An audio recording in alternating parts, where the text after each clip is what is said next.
Vida en el Espíritu, parte 4. Vamos a ver qué es el don de Espíritu Santo. Previamente vimos que Dios es llamado el Espíritu Santo, en griego to neuma to hagion, y también es llamado el Santo Espíritu, en griego to hagion neuma.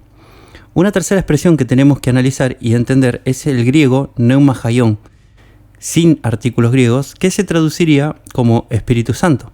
Aquí, al no tener artículos, refiere generalmente a un don dado por Dios, aunque, como veremos, en ocasiones también puede referirse a Dios mismo, dependiendo del contexto y su uso gramatical. Antes de ver qué es Espíritu Santo, vamos a ver qué no es Espíritu Santo. Primer punto. Espíritu Santo no es la tercera persona de la Santísima Trinidad que algunos enseñan. Si buscas qué es Espíritu Santo en Google, lo primero que verás es algún sitio que lo define como el tercer miembro de la Trinidad, la tercera persona de la Santísima Trinidad o algo similar. No existe ningún pasaje de la Escritura que defina así al Espíritu Santo, ni que remotamente infiera algo similar. Esto es sencillamente una doctrina que se ha traspasado desde el siglo IV por tradición, pero que carece totalmente de sustento bíblico.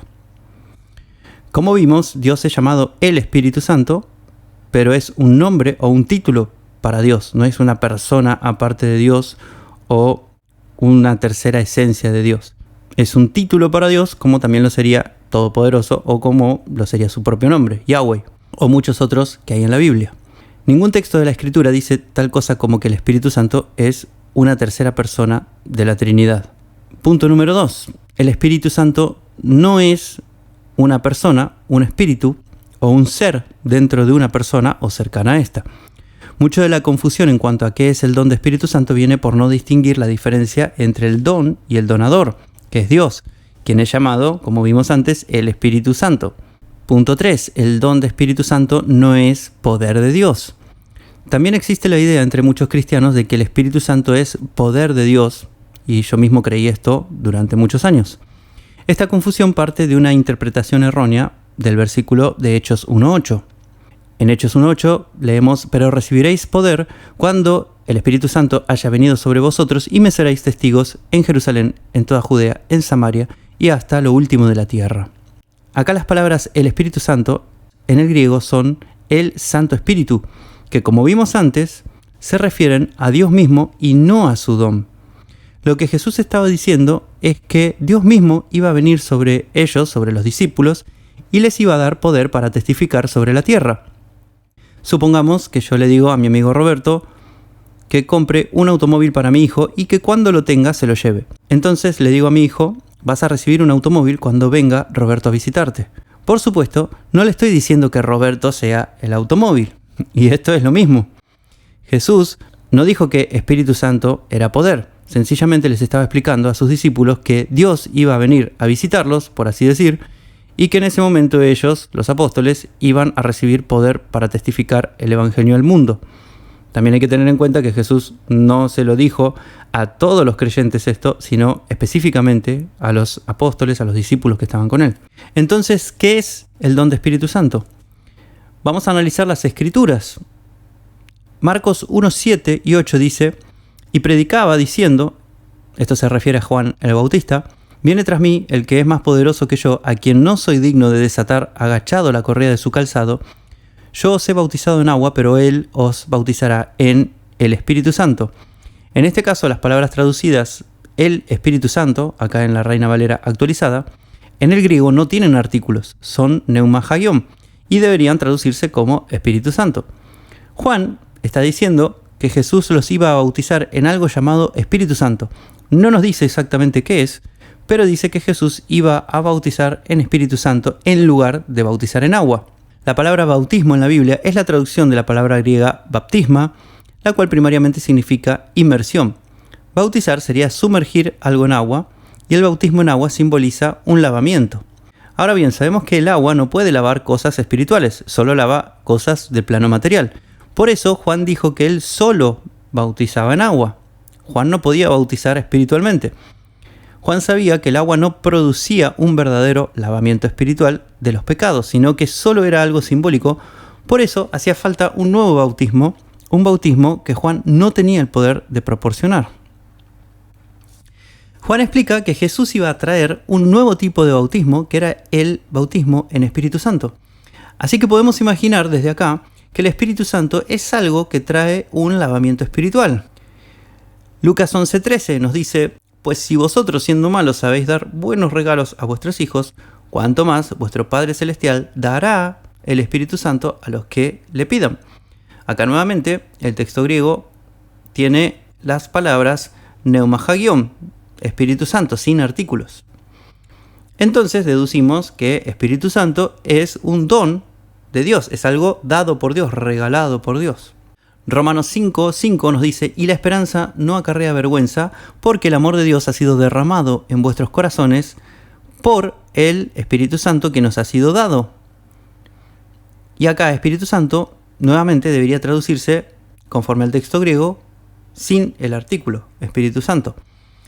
El apóstol Pablo dice que el amor de Dios ha sido derramado en nuestros corazones por medio de ese Espíritu Santo que nos ha sido dado. Nuevamente estamos viendo que es un regalo de Dios, es un don de Dios. El versículo 6 nos dice: porque aun siendo nosotros débiles, a su tiempo Cristo murió por los impíos. Así que nos conecta a este don de Espíritu Santo con la muerte de Cristo por nosotros. Tito 3, 4 y 5 nos dice: pero cuando se manifestó la bondad de Dios, nuestro Salvador, y su amor por los hombres, Él nos salvó no por las obras de justicia que nosotros hubiésemos hecho, sino según su misericordia, por medio del lavamiento de la regeneración y de la renovación del Espíritu Santo. Acá otra vez, el Espíritu Santo es sin artículos en el griego, se refiere al don. Y el apóstol Pablo está diciendo que Dios nos salvó por medio del lavamiento, de la regeneración y de la renovación de Espíritu Santo. Entonces, está conectando al don de Espíritu Santo con un lavamiento, con una regeneración, con una renovación y con la salvación misma. Recuerden que Juan había hablado del bautismo en Espíritu Santo y acá vemos lavamiento en Espíritu Santo. ¿Ven la correlación? Efesios 1:13 nos dice: en él también vosotros, habiendo oído la palabra de verdad, el evangelio de vuestra salvación, y habiendo creído en él, fuisteis sellados con el Espíritu Santo de la promesa, que es las arras de nuestra herencia hasta la redención de la posesión adquirida para alabanza de su gloria. Entonces nos dice que fuimos sellados con el Espíritu Santo de la promesa. Literalmente, en el texto griego, se traduciría como fueron sellados con el Espíritu de la promesa, el Santo. Si bien la forma en la que está expresado no es exactamente pneuma hagion, Espíritu Santo, el mismo contexto nos hace entender que se está refiriendo a ese don de Espíritu Santo, solo que Pablo acá quizá quiso poner énfasis en el hecho de que este don había sido prometido por Dios y por esa causa metió las palabras de la promesa en el medio. Ahora bien, este versículo nos está diciendo exactamente qué es el don de Espíritu Santo. Por un lado, nos dice que los que han oído y creído el Evangelio de Salvación han sido sellados con el Espíritu Santo. El sello se usaba como símbolo de que algo estaba asegurado o garantizado. Luego se nos dice que este Espíritu Santo es las arras de nuestra herencia. La herencia se refiere a la participación en el reino venidero de Dios, en el cual tendremos vida perpetua. La palabra arras en el texto griego es arrabón, que era un término técnico en el ámbito legal y en el ámbito comercial que refería a una transacción anticipada que garantizaba la validez de un contrato o el precio de una compra completa. En otras palabras, es un pago anticipado que se daba con el cual se buscaba dar una garantía de que se iba a hacer la transacción después o la contratación. Entonces podríamos traducir esta palabra como anticipo de garantía o simplemente como garantía. En algunos lugares hoy en día se le dice una seña. Dejo una seña para un producto o un servicio que voy a contratar. Entonces, lo que el apóstol Pablo está diciendo es que el Espíritu Santo es algo que Dios da para garantizarnos que vamos a ser parte del reino venidero. Es una garantía de la vida perpetua en la era futura. Uniendo todas las partes vemos que todo tiene perfecta lógica y coherencia.